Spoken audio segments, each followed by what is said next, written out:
भारत में कोरोना की अभी दूसरी लहर चल रही है और इस लहर में हालात बेकाबू होते दिख रहे हैं। इसी बीच चिंता इस बात को लेकर भी होने लगी है कि आखिर तीसरी वेव में भारत का क्या होगा।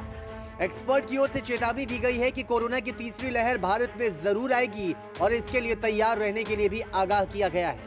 तीसरी लहर आएगी, इस बात को अभी तक सारे एक्सपर्ट मानकर चल रहे हैं, लेकिन कब तक आएगी इसके बारे में अब भी संशय बरकरार है। हालांकि इसे लेकर अलग अलग तरह के कयास लगाए जा रहे हैं। बेंगलुरु स्थित Indian institute of public health में महामारी विशेषज्ञ डॉक्टर गिरिधर बाबू के मुताबिक ठंड में कोरोना के थर्ड वेव के आने की आशंका है।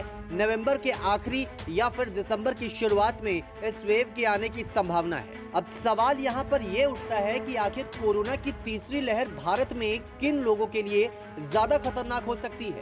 आखिर किस उम्र के लोग इस तीसरी लहर से ज्यादा प्रभावित हो सकते हैं। कयास ये है कि अगली लहर में युवाओं को सबसे ज्यादा प्रभावित होना पड़ सकता है।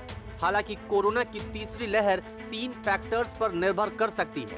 फैक्टर नंबर 1, दिसंबर तक आखिर कितने लोगों को कोरोना की वैक्सीन लगी है।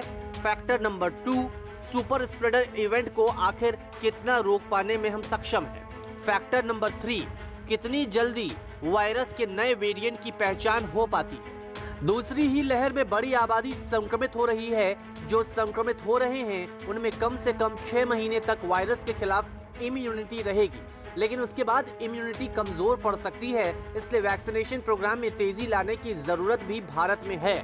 6 महीने के भीतर हाई रिस्क पॉपुलेशन को वैक्सीनेट करना होगा ताकि तीसरी लहर दूसरी लहर जैसी भयावह ना हो पाए। ये भी आरोप लगे हैं कि कई राज्यों ने दूसरी लहर पर वैज्ञानिकों की सलाह को नजरअंदाज किया, लेकिन अब एक और लापरवाही काफी भारी पड़ सकती है। अब एक प्लान की जरूरत भी है जिससे कि आने वाली कोरोना की लहरों को मैनेज किया जा सके। अगर बात करें सरकारी आंकड़ों की तो अब तक देश में 16 करोड़ 24 लाख लोगों को कोरोना की वैक्सीन लगी है। पिछले 24 घंटे की बात करें तो 2,30,000 लोगों को कोरोना की वैक्सीन लगाई गई और कुल पॉपुलेशन के हिसाब से देखें तो 11% आबादी को ही भारत में कम से कम 1 डोज वैक्सीन लगी है।